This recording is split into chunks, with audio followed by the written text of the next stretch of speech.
Bersamamu kami tenang. Bersamamu kami bukan cuma pemenang, tapi lebih daripada pemenang. Yang percaya katakan amin. Sebelum duduk katakan bersama Tuhan saya tenang. Nyanyikan bersamamu ku kan tenang. Endingnya terus. Ku kan tenang bersamamu. Itu ya. Sekali lagi. Ku kan tenang bersamamu. Yang minggu lalu masih takut kau tunjuk dia. Kau kan tenang bersamamu, Bapa. Tuhan memberkati, silakan duduk, puji Tuhan. Haleluya, haleluya. Saudara-saudara, kita sementara merayakan Tuhan Yesus atau mengalami kuasa kebangkitan Tuhan Yesus. Yang setuju katakan amin. Amin. Merayakan dan mengalami dua hal yang berbeda. Bersaksi dan menjadi saksi dua hal yang berbeda. Kalau bersaksi cuma mulut yang berbicara, tapi kalau menjadi saksi dari ujung rambut sampai telapak kaki, jadi saksi. Memiliki coklat dan menjadi coklat dua hal yang berbeda. Kalau memiliki coklat di kantong saudara saja yang ada silver queen, tapi kalau menjadi coklat orang jilat dari kopu rambut sampai kaki semua rasa coklat karena kau menjadi coklat. Amin, saudara-saudara ya. Jadi kita bukan cuman merayakan tapi mengalami kuasa kebangkitan Tuhan Yesus. Yang percaya katakan amin. Amin. Dan saudara saya sampaikan kata-kata nubuatan sebelum saya melanjutkan khotbah ini dan sebelum singersnya turun. Tidak ada perkataan Tuhan yang gagal. Amin. Tidak ada perkataan Tuhan yang fail. Amin. Tidak ada perkataan Tuhan yang tidak digenapi. Amin. Perkataan Tuhan Yesus, ya dan amin. Semua bilang ya dan amin. Sekali lagi, ya dan amin. Nyanyikan A. Ya dan amin. Semua perkataanmu. Ya dan amin. Semua janji-janjimu. Imanku pun kuat karena firman-Mu. Setia Kau bagiku, sempurna Kau Yesusku. Sekali lagi ya dan amin. Ya dan amin. Setiap perkataanmu. Ya dan amin. Ya dan amin. Setiap janji-janjimu. Imanku pun kuat karena firman-Mu. Setia Kau bagiku, sempurna Kau Yesusku. Tuhan memberkati.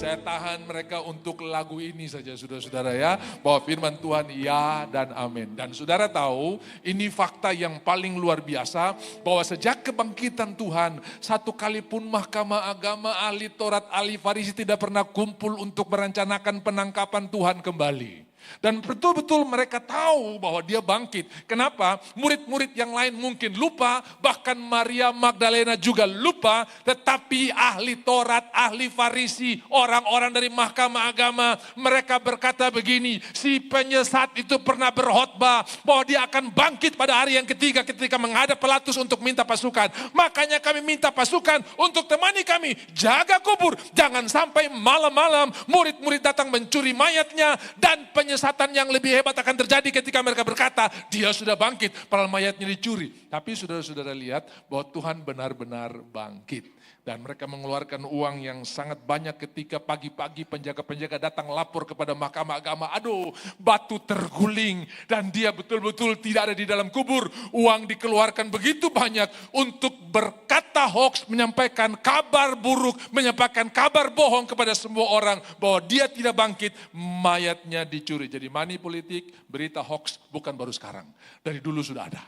Dan saudara-saudara di Alkitab dimulainya di Kementerian Agama. Minta maaf ya, karena itu ada dari Mahkamah Agama. Saudara, mereka keluarkan uang yang sangat banyak untuk menyewa orang-orang atau saksi-saksi ini dan memutarbalikan fakta. Tapi saudara dengarkan kabar baik, kebenaran tetap kebenaran.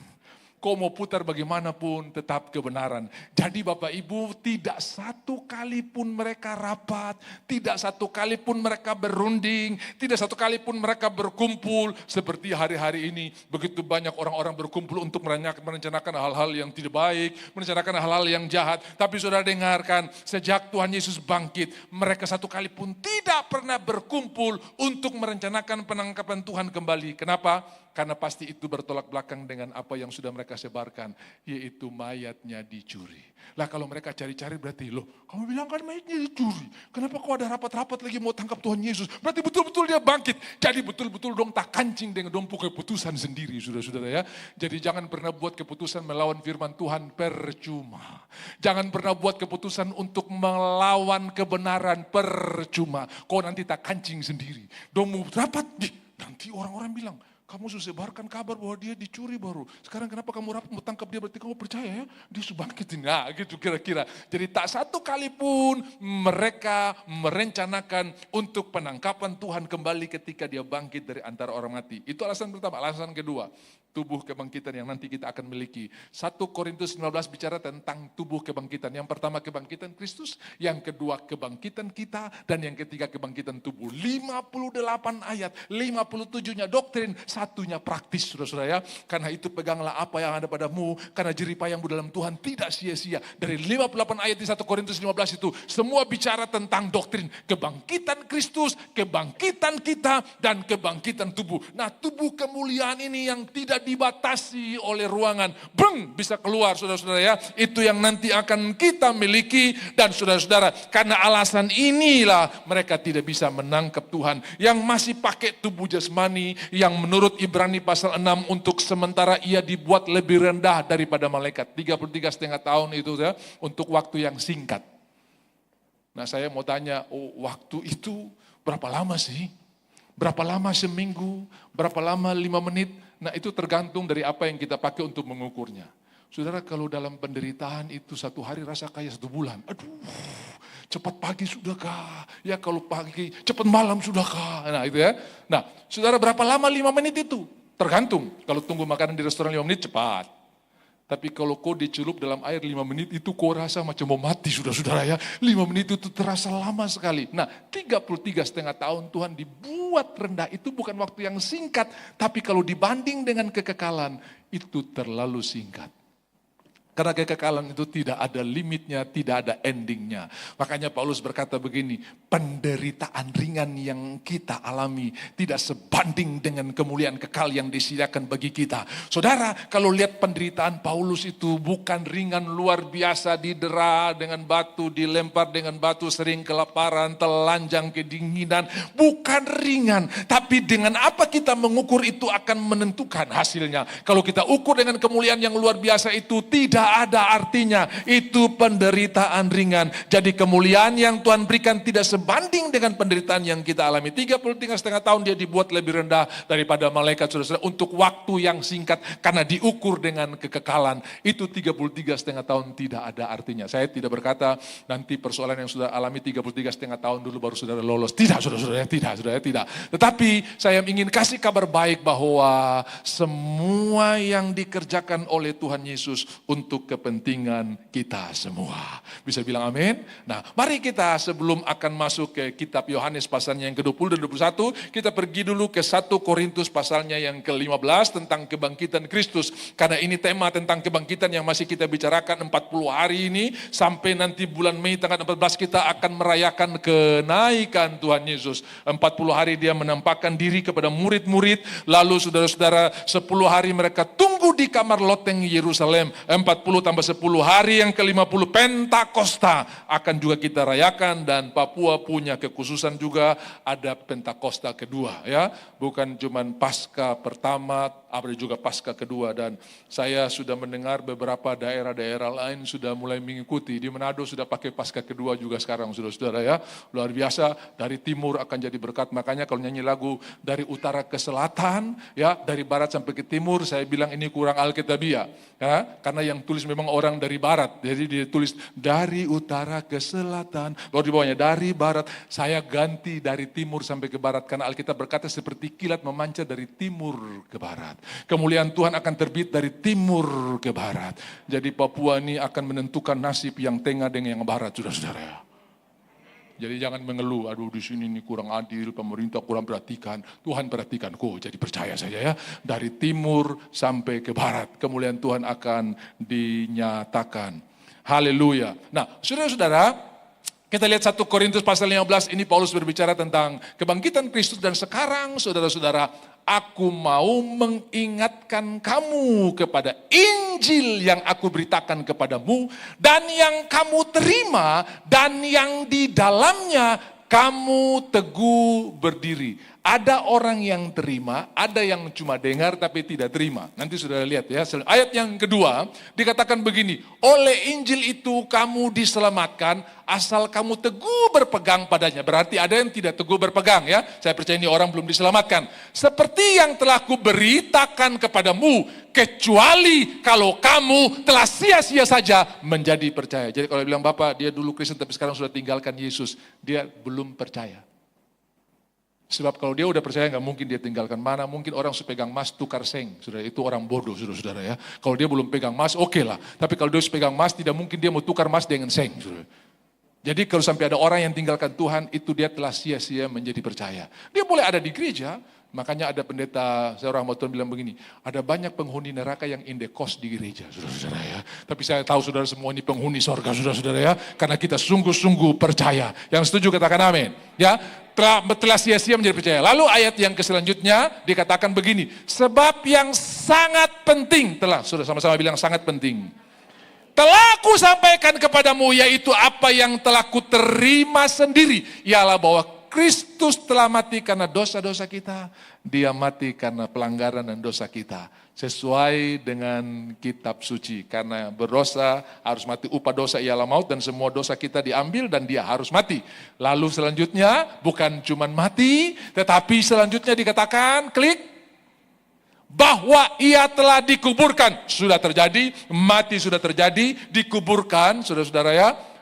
Dan bahwa ia telah dibangkitkan pada hari yang ketiga. Ada orang berkata begini, kenapa kok Tuhan mesti bangkit di hari ketiga, bukan hari pertama atau hari kedua. Nah dalam tradisi Yahudi, kalau orang mati bangkit setelah 1 hari mati itu mati suri.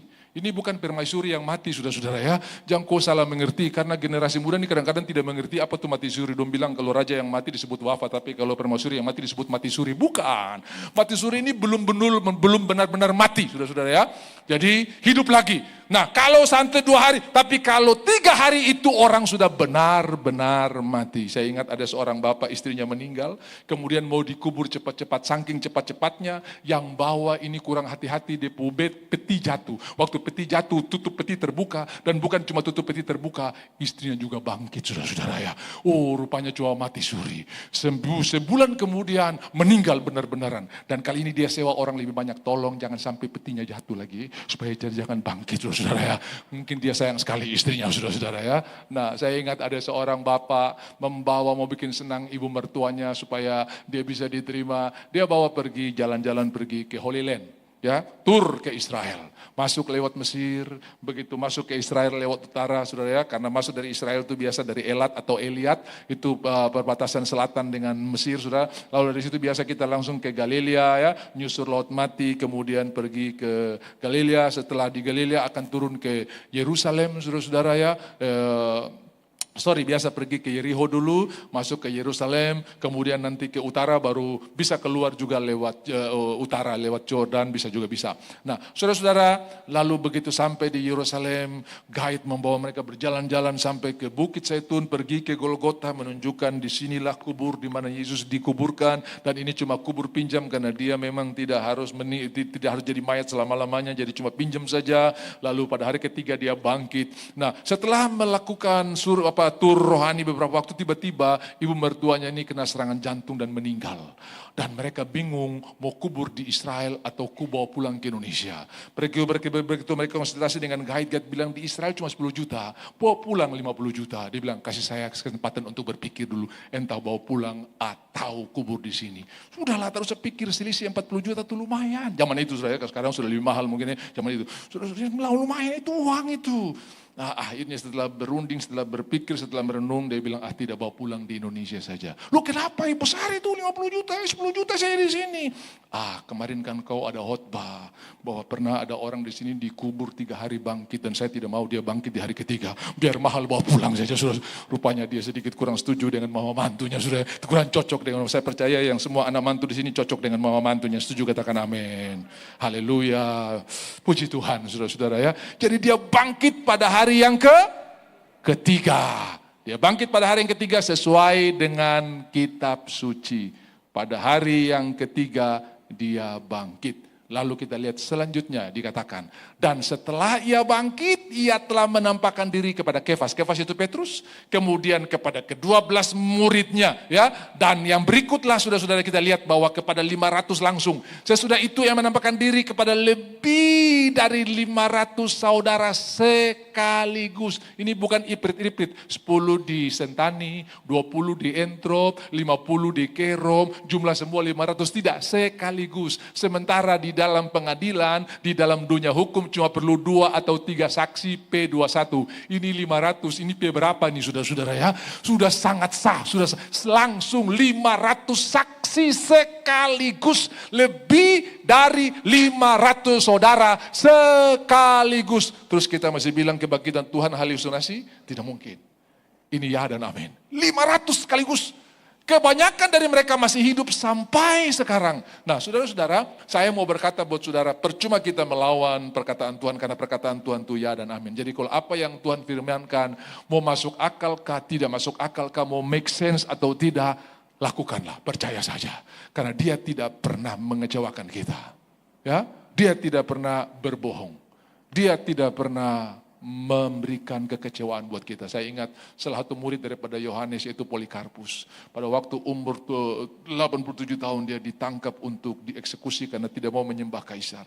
Kemudian saudara-saudara yang menangkap dia ini, serdado yang menangkap dia ini, tentara yang menangkap dia, tentara Romawi, sedikit kasihan. Ini orang tua baru, akhirnya di tengah jalan waktu dia dijemput itu dia bilang, ini sudah begini kawan, saya juga sayang kau harus mati dengan cara yang tidak baik ini.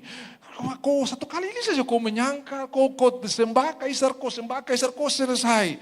Lalu dengan hati yang penuh keteguhan, dia menatap itu dengan wajah yang tidak sedikit pun tergoyahkan dari keputusan yang sudah dia buat, yaitu siap untuk mati bagi Tuhan. Dia bilang begini, 87 tahun saya kenal dia, dan tidak pernah satu kali pun dia mengecewakan saya.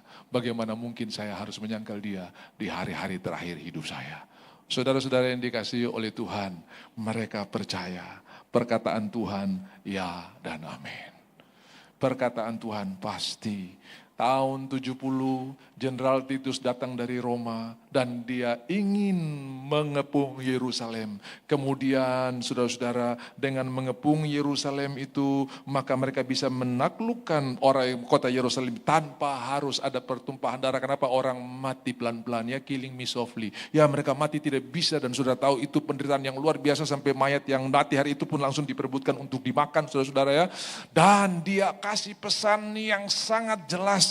Ada ultimatum yang semua sudah mendengarnya. Dengarkan, jangan apa-apakan bait suci. Sementara 40 tahun sebelumnya Tuhan Yesus sudah berkhotbah bahwa tidak ada batu tersusun di atas batu yang lain. Nah saudara, penanggalan Masehi ini dihitung sejak kehadiran Yesus atau Mesias, ya.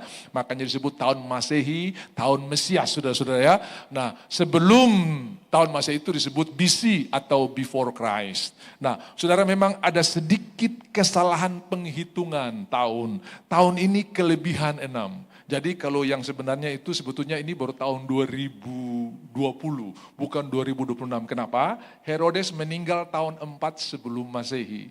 Dan pasti Yesus lahir sebelum Herodes meninggal. Karena Herodes masih kejar-kejar untuk bunuh Yesus, sampai anak di bawah 2 tahun di Bethlehem disuruh dilenyapkan dengan maksud supaya raja yang baru lahir itu pun lenyap. Tapi sebelum instruksi itu keluar, Tuhan sudah perintahkan Yusuf bawa anak itu ke Mesir.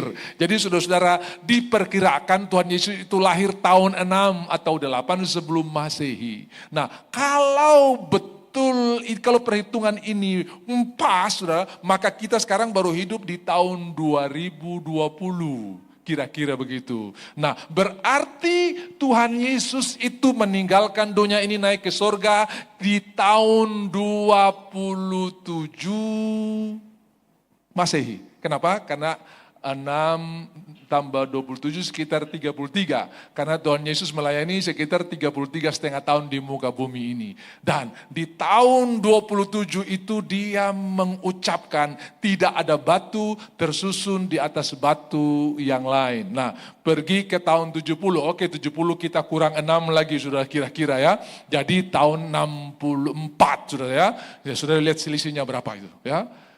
Itu udah diucapkan oleh Titus fresh. Jangan apa-apakan bait suci.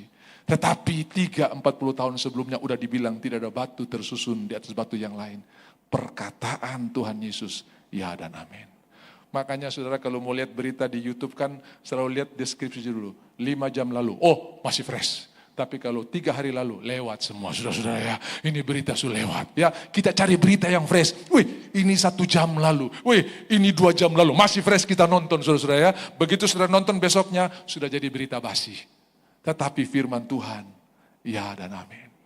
Saudara baca firman Tuhan, luar biasa. Saya sudah khotbah buat saudara, kenapa Israel masih ada sampai hari ini. Karena bukan PBB yang bangun bangsa ini. Tapi sebelum ada RT-nya Israel, ada RW-nya Israel. Tuhan udah ngomong kepada Abraham personality. Ya pribadi, dengarkan, aku akan membuat engkau menjadi bangsa yang besar. Ishak pun belum lahir.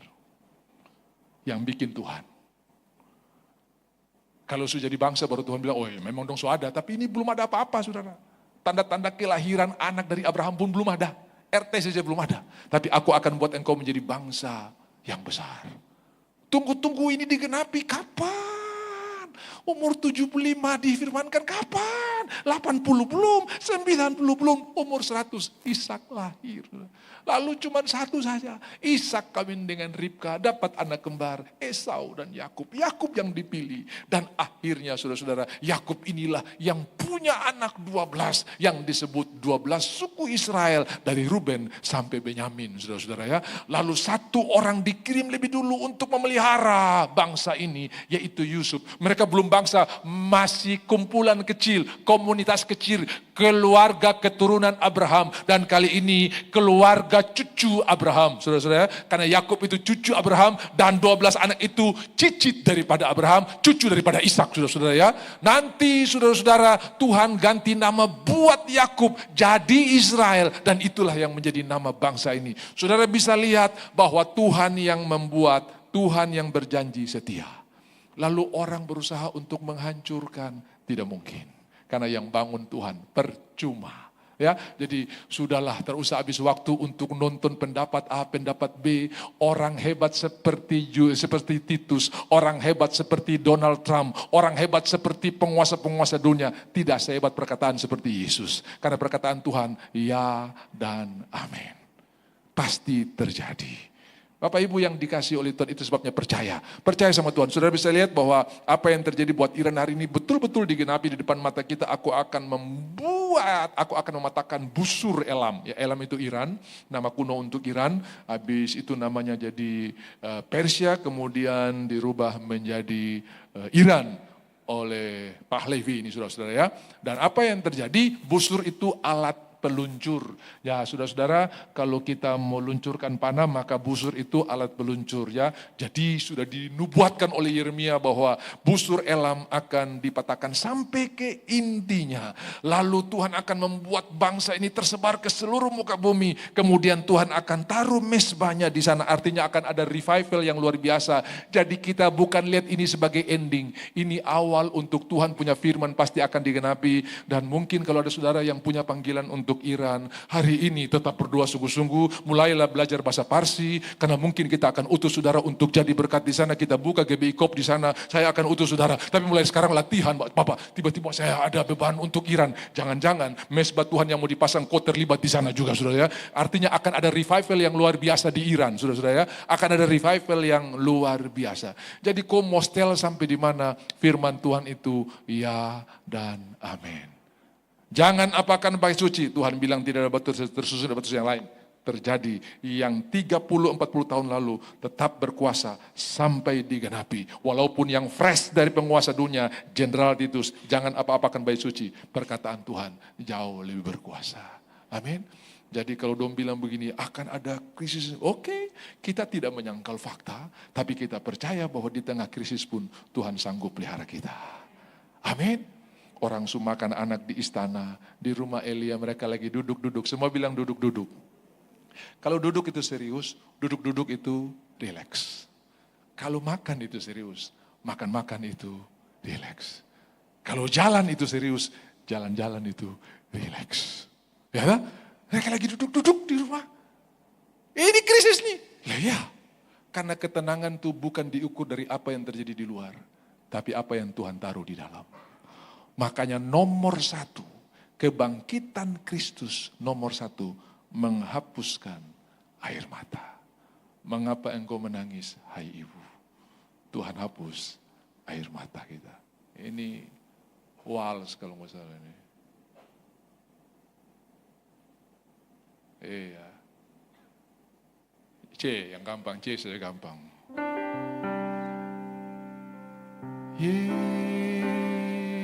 Yesus, oh Yesus, Yesus, oh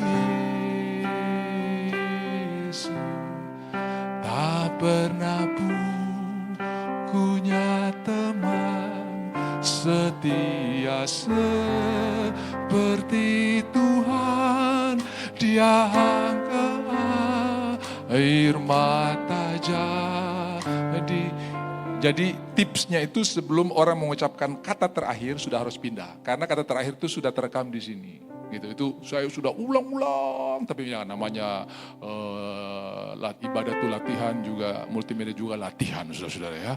Jadi sebelum kata terakhir diucapkan, udah harus pindah. Apalagi lagu baru, saudara-saudara, itu ancur. Tong tinggal nonton saja orang menyanyi begini, saudara-saudara ya. Jadi memang hidup kita tergantung don di belakang pun jari. Kalau don terlambatin di katong melongo semua, saudara-saudara ya. Jadi bayangkan beban begitu banyak orang ini ada di satu jari di belakang, saudara.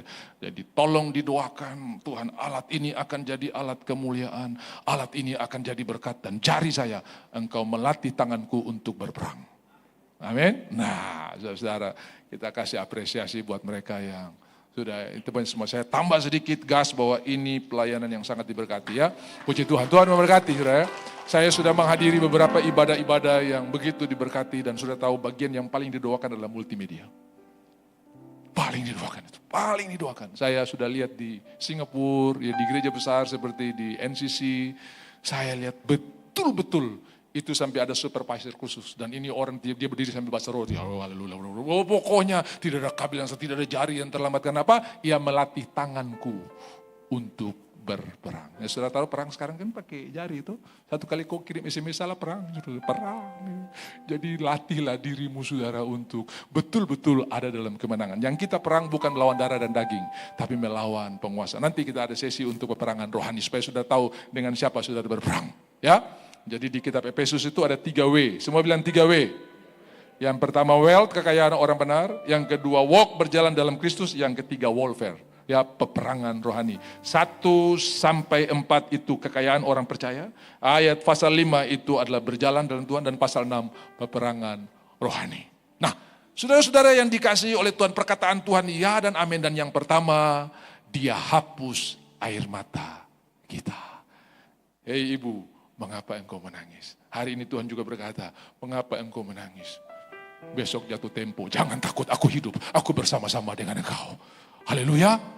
Sejak Dia bangkit, Dia ada di mana-mana, termasuk Dia bersama-sama dengan kita. Kalau kita berbicara tentang Presiden Jokowi atau Presiden Prabowo, saudara-saudara, Dia berhalangan untuk hadir bersama-sama dengan kita. Tapi kalau kita berbicara tentang Yesus, Dia tidak punya halangan untuk hadir bersama-sama dengan kita. Dan kalau Tuhan hadir, semua selesai. Air mata akan dihapuskan. Haleluya, haleluya. Yang kedua, kebangkitan Tuhan Yesus melenyapkan ketakutan. Sudah tahu ketakutan ini induk dari semua dosa. Makanya pertama kali Tuhan setelah ketemu dengan manusia, dengan siapa saja, dengan orang yang dipilihnya, selalu Dia katakan yang langsung ke induknya, langsung ke intinya. Jangan takut. Karena ketakutan itu bikin orang mengambil langkah yang salah. Ketakutan itu membuat orang melakukan keputusan yang keliru. Saya ingat tuh waktu gunung api di kota saya meletus. Saya lagi sekolah sore, masih kelas SMP saudara-saudara ya. Lalu bel dibunyikan lebih awal dan semua kita dipulangkan dengan arahan. Tidak ada yang pulang ke rumah, semua lari ke pelabuhan. Karena pemerintah sudah siapkan kapal untuk mengadvokasi penduduk itu pindah ke pulau-pulau yang aman di depan kota kami. Dan saudara-saudara saya juga tidak berani pulang ke rumah. Kenapa? Itu dekat sekali dengan daerah bencana. Dekat sekali dengan tempat di mana gunung itu meletus. Akhirnya saudara-saudara saya pergi ke pelabuhan. Sambil melihat debu yang naik. Sambil melihat begitu panasnya saudara-saudara. Bahkan debu yang mulai berjatuhan di jalan. Dan begitu saya sampai di pelabuhan, saya lihat begitu banyak orang berlarian. Ada yang berteriak, ada yang histeris dan sebagainya. Kenapa? Mereka histeris bukan karena dekat dengan gunung berapi. Bukan karena abu panas yang menyekat mereka. Tetapi karena ketakutan sampai di pelabuhan yang dia periksa di ketiak. Yang dia pikir tadi ada dompet ternyata sendal jepit. Saudara-saudara ya. Ketakutan bikin kita salah buat keputusan. Dia suruh lari setengah mati ngos-ngosan. Sampai di pelabuhan ternyata sendal jepit. Bapak ibu orang kalau takut semua yang baik pun kelihatan tidak baik saudara-saudara ya. Saudara kalau lewat di kuburan. Pulang tengah malam. Tiba-tiba ada tangan yang bilang Nobel. Wih, kita langkah 1000 lahiri saudara-saudara. Besok begitu kita cek daun pisang ternyata saudara-saudara. Kalau ketakutan itu bikin kita jadi tidak masuk akal semuanya. Nah, makanya Tuhan datang bilang jangan takut. Dengarkan kabar baik, kebangkitan Tuhan menghilangkan ketakutan. Tidak usah takut karena Tuhan tidak pernah gagal. Haleluya. Bisa bilang amin? F. Dum dum do do dum dum do do dum dum. 164. Dadadam dan Dia tak pernah gagal. Karena Dia Allah. Oh oh oh. Dia tak pernah gagal. Dia jamin firman-Nya. Oh, Raja, Raja, segala Raja. Kekuatanku, perisaiku, dan ku bersoraklah. Oh, oh, oh, bersoraklah. Puji sembah Dia, Yesusku, Yesusku, Raja mulia, Yesusku, Raja perkasa, Yesusku, Allah pemenang. Sama-sama. Yesus Raja. Dia Raja atas semua persoalan. Dia Tuhan atas segalanya. Jadi tidak perlu takut. Bilang kiri kanan jangan takut. Tapi dosen yang saya hadapi ini dosen killer. Jangan takut. Karena hati dosen ada di tangan Tuhan. Amin. Apa dia pointer suka saya betul dia bilang salah. Jangan takut karena Tuhan bisa mengubah Dari yang tidak ada menjadi ada. Cuma obah kopu dosen, barang gampang. Amin. Saya ketemu seorang mahasiswa yang putus asa, frustrasi. Kenapa? Ini dosen ada-ada saja. Betul dia bikin cari jalan sampai sedikit diskriminasi. Karena mungkin tidak sesuku dengan dia, saudara-saudara ya. Jadi saudara, kadang-kadang kita juga ketemu dengan orang-orang yang diskriminasi di kantor, di sekolah. Dengarkan, saya mau berkata jangan takut. Saudara, tiba-tiba dosen ini nggak tahu gimana dipensiunkan dini, saudara-saudara ya. Itu mahasiswa bilang, astaga saya ketakutan setengah mati. Kalau tahu dari awal saya senang-senang saja, kenapa saya stres seperti begini. Saudara dengarkan, segala sesuatu ada dalam kontrol Tuhan. God still in control. Kadang-kadang bukan persoalan diselesaikan, kekuatan diberikan untuk menghadapi persoalan. Telah 3 kali aku berdoa supaya duri dalam daging ini diangkat. Tapi Tuhan berkata, cukup sudah kasih karuniaku, durinya akan diangkat. Kekuatan diberikan untuk bisa menghadapi hal itu. Ada juga yang durinya diangkat. Saudara. Jadi Tuhan itu berdaulat penuh, bagi dia tidak ada yang sukar. Berdaulat atas hidupku, ku berserah penuh. Yang ketiga, supply diberikan. Shalom! Damai sejahtera ku berikan kepadamu. Bukan lagi tuntutan, tetapi dia memberikan apa yang kita perlukan. Semua termasuk saya, semua kita memerlukan shalom. Dan saudara tahu, damai sejahtera bukan diupayakan, tapi diterima. Karena disuplai oleh Tuhan. Haleluya. Ketika Tuhan berbicara dengan perempuan Samaria, kalau engkau minum air yang kuberikan, engkau terima, bukan engkau upayakan. Engkau minum air yang kuberikan kepadamu. Bukan engkau timba, tapi aku berikan. Maka dari dalammu akan mengalir aliran-aliran sungai kehidupan. Damai sejahtera sukacita dari dalam. Semua bilang dari dalam. Mau di luar kacau seperti apa, damai sejahtera kita dari dalam. Mau di luar persoalan seperti apa, damai sejahtera kita dari dalam. Dan tidak ada lagi kata-kata seperti begini. Kau jangan bikin saya jadi iblis ya. Tidak ada lagi, saudara, tidak ada. Karena kau damai sejahtera bukan dari luar lagi. Kalau dari luar kau akan bicara begitu. Kau jangan bikin saya jadi setan ya. Ini kalau di Manado tuh kau jangan bikin saya jadi setan ya, saudara ya. Saya bilang rupanya banyak pembuat setan di sini, saudara ya. Lah satu waktu saya ini dikatakan begitu. Jangan bikin saya jadi setan. Saya bilang saya bikin apa? Oke sudah kalau begitu. Kau balas lagi bikin hal yang sama. Supaya saya juga jadi setan, bukan cuma kau yang jadi setan saja. Nah waktu dia buat hal itu, saya tidak jadi setan, saudara. Saya tetap jadi Nobel. Kenapa? Karena out from your belly, dari dalam, bukan dari luar. Haleluya. Bilang kiri kanan, kau sudah dengar itu.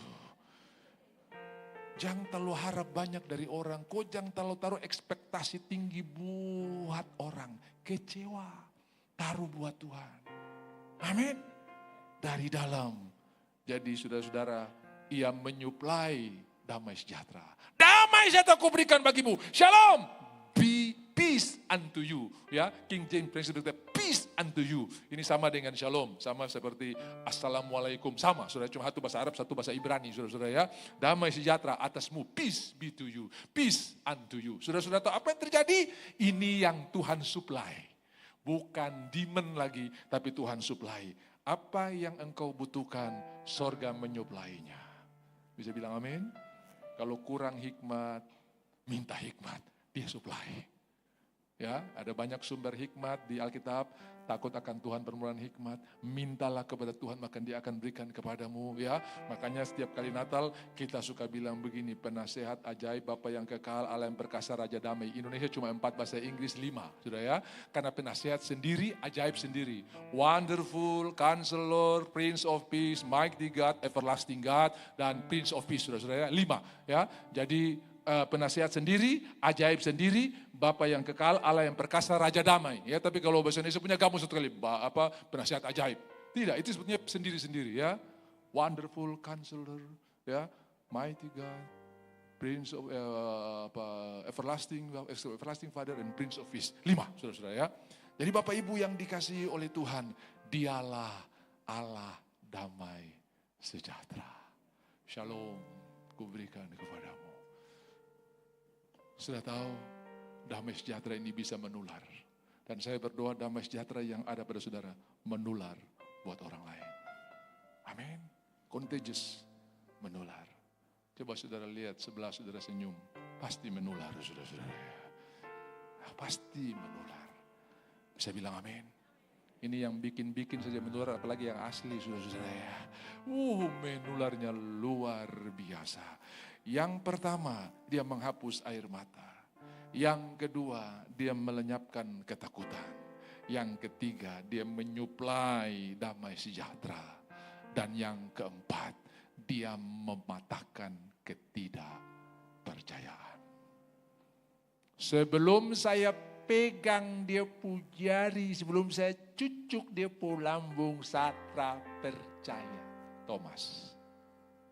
8 hari kemudian, Thomas, taruh tanganmu, taruh jarimu, ini lambungku. Lalu Thomas berkata, ya Tuhanku, ya Allahku. Kalau Yesus bukan Tuhan, dia bilang, sorry, kau jangan bicara sembarang. Tidak, Yesus adalah Tuhan.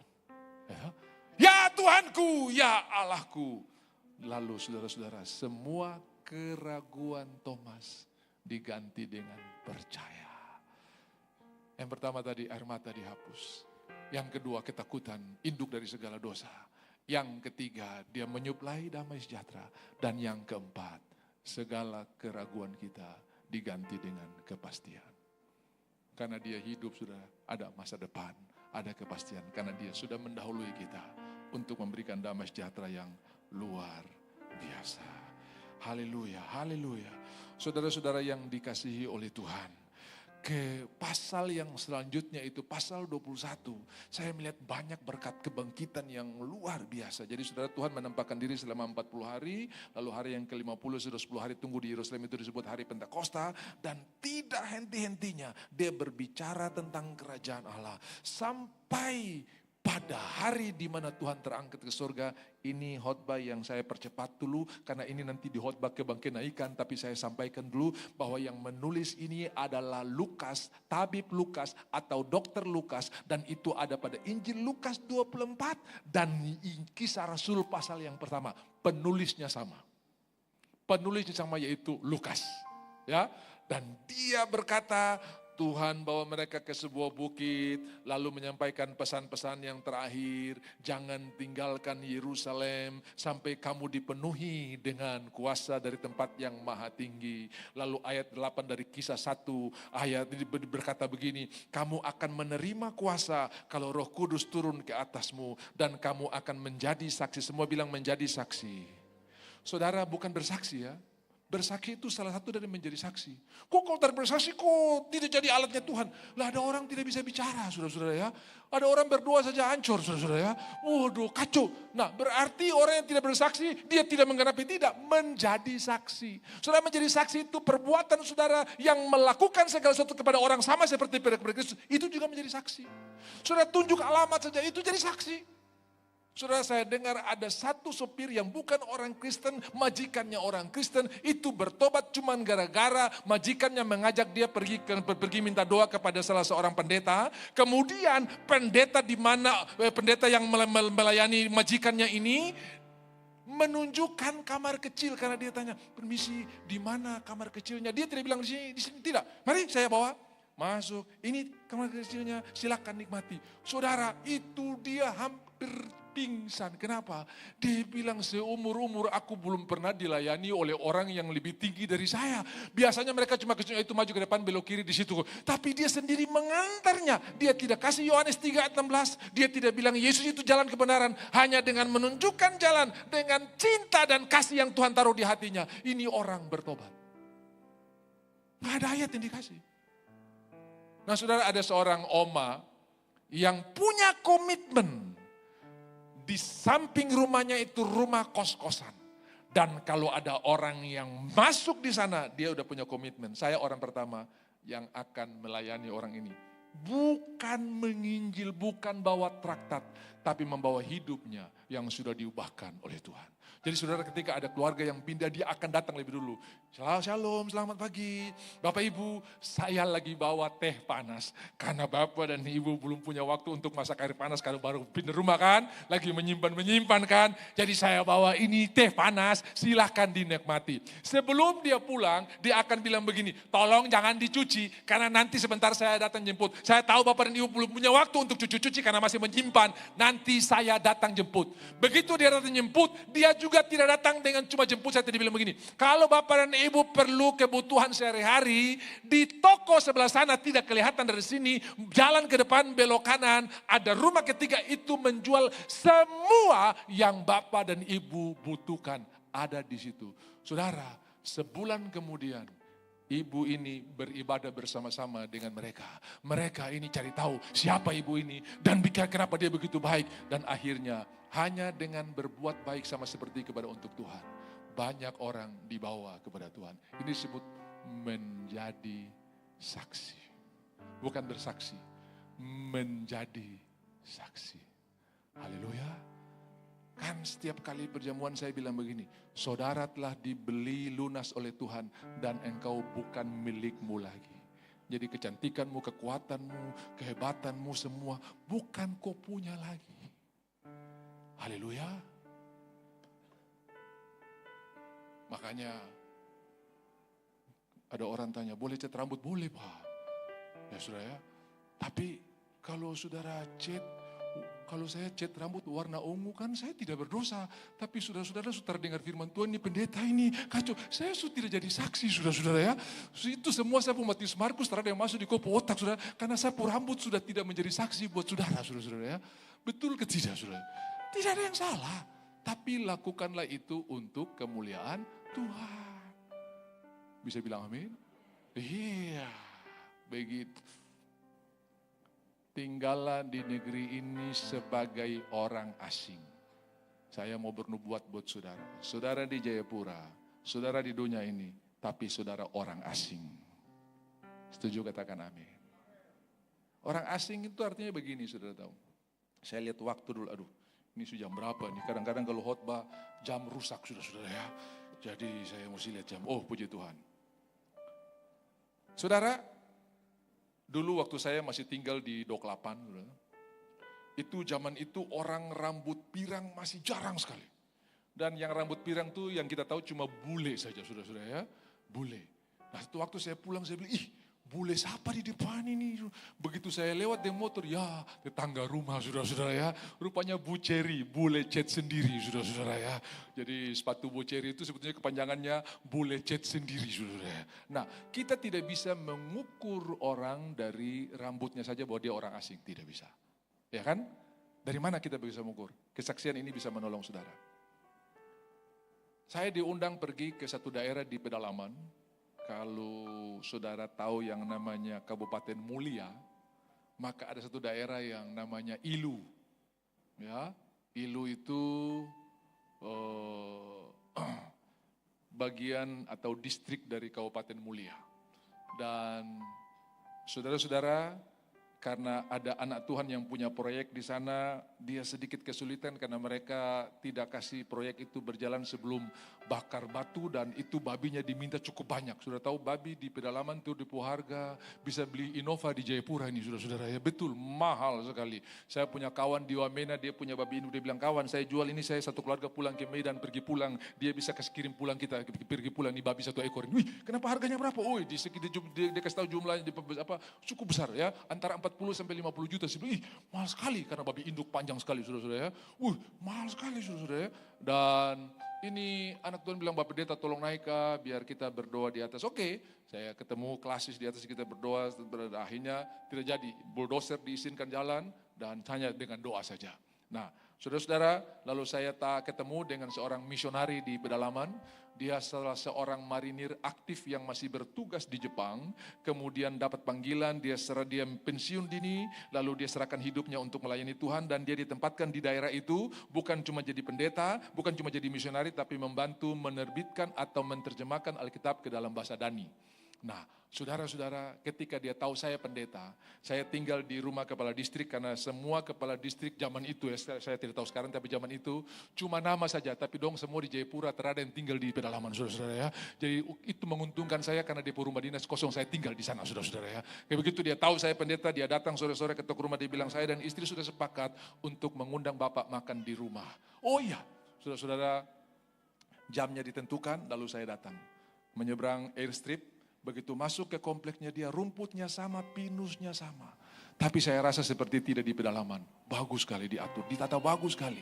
Jadi saya rasa bukan di pedalaman.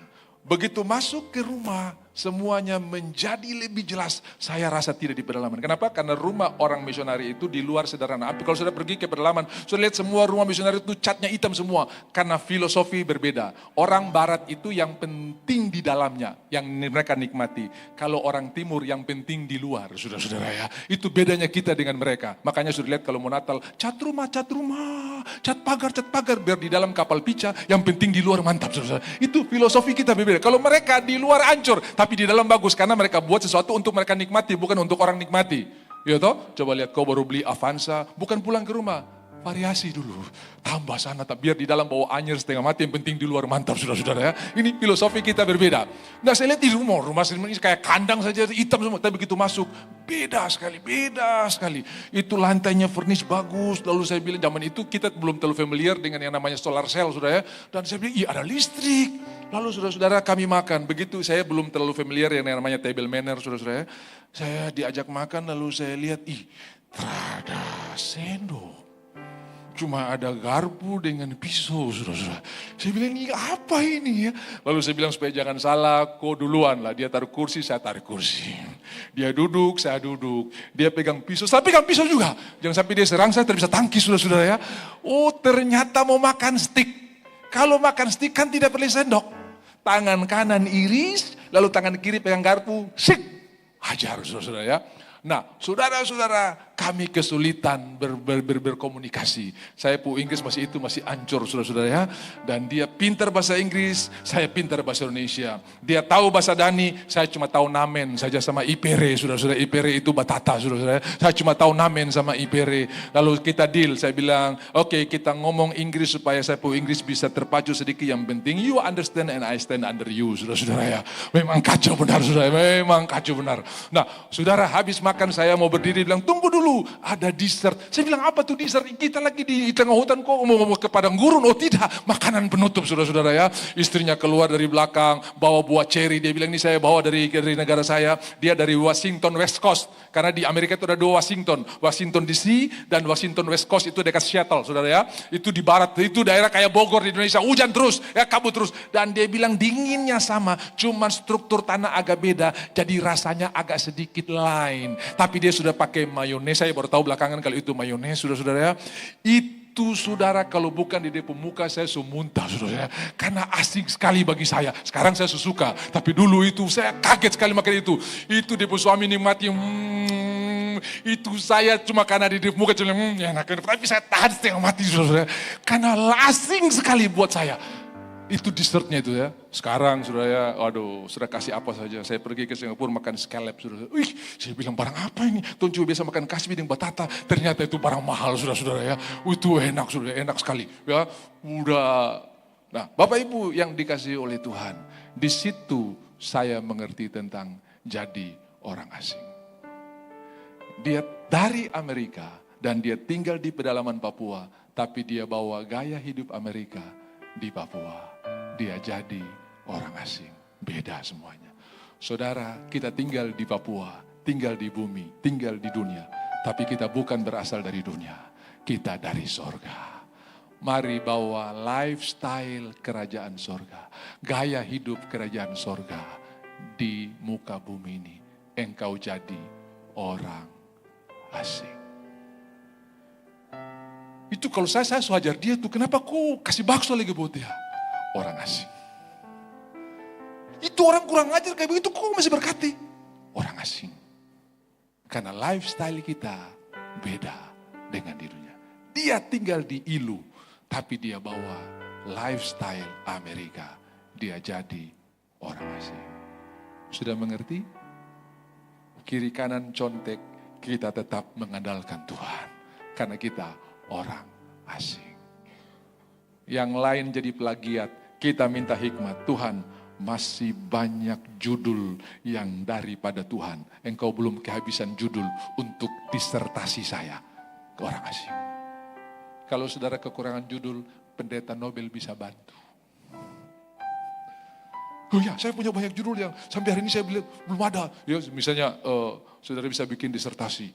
Hubungan antara hati sakit dan mata kabur. Belum ada, saudara-saudara ya. Kok bisa bikin itu, saudara-saudara? Bisa bikin, karena Alkitab tulis, mataku menjadi rabun karena sakit hati. Lu banyak judul di Alkitab, cuma belum ada orang yang angkat. Banyak. Saya tidak bilang yang pakai kacamata ini suka sakit hati, tidak, saudara-saudara ya. Tidak, saudara, karena terlalu banyak kerja, overtime ya, kerja terus jadi makanya. Ya, tapi saudara-saudara, ada hubungan, ada koneksitas yang luar biasa antara sakit hati dengan mata kabur. Banyak. Contoh itu, contoh. Sudah mau bicara osteoporosis, banyak. Bukan karena kekurangan kalsium, tapi karena iri hati, saudara-saudara ya. Iri hati mengeringkan tulang. Dong beli motor kok iri, osteoporosis. Lihat, banyak. Jadi saudara-saudara bisa lihat betapa kayanya Tuhan belum kehabisan bahan buat saudara. Yang lagi itu susun tesis, engkau tidak akan disebut plagiat. Dan sudah tahu untuk gereja kita hari ini, kita sudah punya beberapa profesor. Karena jurnal yang mereka isi belum pernah ada sebelumnya. Dan langsung, nggak pakai uang, nggak pakai duit, langsung. Kenapa? Nggak bisa dihindari, ini barang belum pernah kita dengar. Tuhan masih punya banyak barang baru buat saudara. Amin. Ketakutan pergi. Dan yang berikut, dia membuat engkau berbuah-buah. Ada lauk padamu, kami sudah menangkap semalam-malamannya. Buang di sebelah kanan. Kanan bicara tentang kekuatan Tuhan. Yesaya pasalnya yang 40 ayat 11, saudara. Aku tidak takut. Jangan takut sebab aku beserta engkau. Jangan takut sebab aku ini Allahmu. Aku akan meneguhkan engkau. Aku akan menyertai engkau. Dan aku akan memberikan engkau kemenangan dengan tangan kananku. Haleluya. Tangan kanan bicara tentang kemenangan. Ku tidak takut, sebab kau besertaku. Ku tidak bimbang, ku tidak bimbang, sebab engkau Allahku, engkau meneguhkanku, engkau meneguhkanku, bahkan menolongku. Kau batu karang, kau batu karangku, Yesus Tuhan, oh Yesus Tuhan, Yesus memegangku, oh Yesus memegangku dengan tangan kanan, dengan tangan kananmu. Yesus memberiku kemenangan, oh Yesus memegangku, oh, dengan tangan kananmu. Yesus memberiku kemenangan. Saudara-saudara yang dikasihi oleh Tuhan, percayalah, tangan kanan nama Yesus tidak pernah gagal. Waktu segala sesuatu tidak berhasil, try nama Yesus. Saya ingat dulu waktu mobil-mobil ada ayatnya ya saudara. Believe or not, Jesus is coming. Ya, ayat-ayat yang ditempel di belakang mobil itu. If the other fail, try my Jesus. Kalau yang lain gagal, coba sapu Yesus. Nah cerita ini akan menutup khotbah saya. Saudara-saudara, saya pernah ceritakan buat saudara, di Cina ada seorang dokter yang diinjili, gak mau percaya. Sampai temannya yang sudah percaya Yesus ini sampai pada satu titik di mana dia bilang begini, saya sudah tidak berhutang buat Tuhan, tidak berhutang buat Roh Kudus, saya sudah sampaikan dan saya cuma titip pesan terakhir. Kalau kamu dalam kesulitan yang kamu tidak tahu jalan keluarnya seperti apa, dan kamu sudah putus harapan, tidak mungkin lagi kamu bisa menerima kemenangan, coba Yesus saya. Coba Yesus yang saya beritakan. Saudara, pokoknya saya dengan saya kepercayaan, kau dengan kepercayaan. Satu ketika, saudara, pagi-pagi lagi masih belum terlalu sadar, lagi kumpul jiwa, rumahnya diketuk dan seorang anak dengan bahasa kuyup berkata, Pak Dokter tolong sapu mama sekarat, dia kejang-kejang minta tolong obat Pak Dokter segera. Dokter ini pergi ke lemari obat, ke tempat obat, kemudian dia ambil obat lalu berikan, dan anak ini buru-buru pulang lari karena dia tahu mamanya sekarat. Saudara, betapa terkejutnya dokter ini ketika dia melek dengan sempurna, baru dia sadar yang dia kasih tadi itu racun tikus, saudara-saudara ya.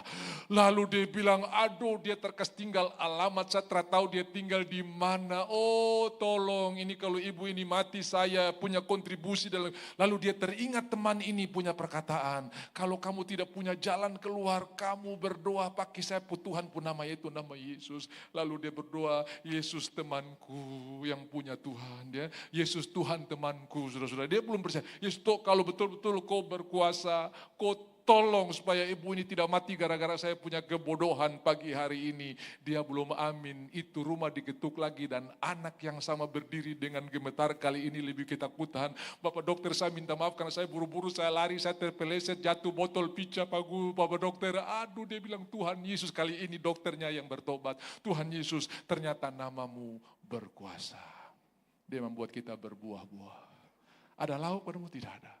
Buang di sebelah kanan, engkau akan menangkap sangat banyak.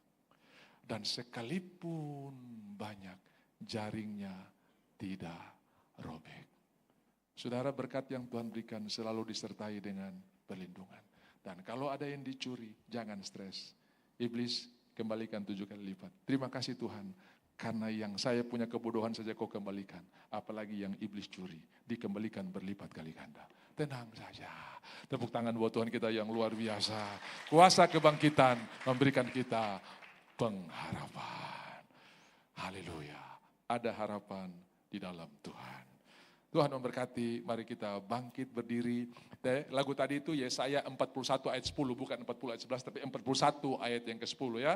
Jangan takut sebab aku ini Allahmu, aku akan meneguhkan engkau dan memberikan engkau kemenangan. Haleluya. Mulai hari ini hiduplah karena Tuhan, hiduplah karena kebaikan Tuhan yang luar biasa. Tuhan adalah alasan untuk kita hidup. Mari pemain musik silakan ambil tempat dan kita akan bersuka cita buat kebaikan Tuhan yang luar biasa. Semua yang diberkati katakan amin. Dan kalau saudara tidak keberatan, mari kita tepuk tangan buat Tuhan Yesus kita yang luar biasa. Dan jangan berhenti, ini tepuk tangan percaya. Ini tepuk tangan kelimpahan. Ini tepuk tangan masa depan yang luar biasa. Ini tepuk tangan kuasa kebangkitan yang kami alami. Haleluya, haleluya. Kaulah alasan untuk ku hidup, untuk menyenangkanmu. Oh, kaulah alasan untuk ku hidup, hanya menyenangkanmu. Saudara saja, kaulah alasan. Untuk ku hidup, hanya menyenangkanmu. Sekali lagi, kaulah alasan. Oh, kaulah alasan untuk ku hidup, hanya menyenangkanmu.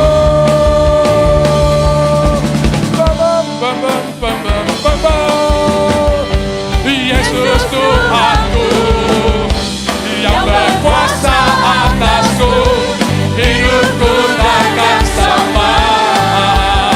Oh ku tahu sungguh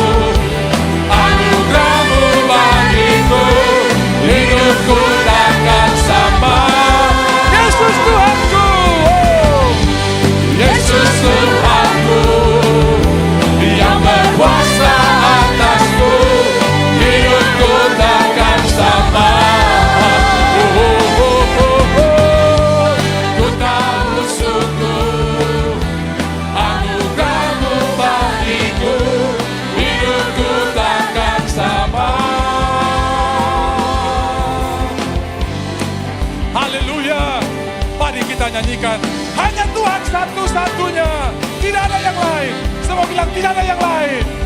Sekali lagi, tidak ada yang lain. Katakan, Kaulah satu-satunya, sumber dari segalanya, sumber dari segalanya. Kau kebenaran, oh, Kau kebenaran yang selalu pegang, oh, Kau keyakinan untuk bersenang terang. Yesus Tuhanku yang berkuasa atasku, hidupku takkan sama. Ku tahu sungguh anugerah-Mu bagiku, hidupku takkan sama. Amin. Sebab Engkau hidup, ada hari esok, ada hari esok. Sebab Yesus hidup, sebab Yesus hidup. Ku tak gentar, oh, ku tak gentar, karena ku tahu, oh, karena ku tahu Engkau pegang hari esok. Hidup jadi berarti, hidup jadi berarti. Sebab Yesus hidup, sebab Yesus hidup, oh, sebab Yesus hidup. Ada hari esok, ada hari esok. Sebab Yesus hidup, sebab Yesus hidup. Ku tak gentar, oh, ketakutan lenyap, masalah selesai, karena ku tahu, karena ku tahu Engkau pegang hari esok. Hidup jadi berarti, sebab Yesus hidup.